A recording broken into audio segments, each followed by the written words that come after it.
So what's up mga Kaimart EV, sobrang init. Kaya gawin nga natin yung trending ngayon na magluluto tayo ng itlog gamit ang init. So yun, kuha lang tayo ng itlog. Piu piu. Babad tayo ti yero ato'y paryok. Takitaan teman no maluto. Kanta yung mantika mababad tayo jeep.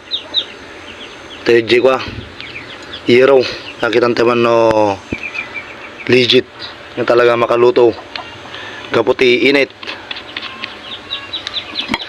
Ayun. Pwede tayo.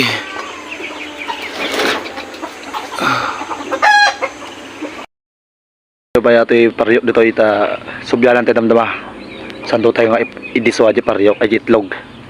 Ngay prito.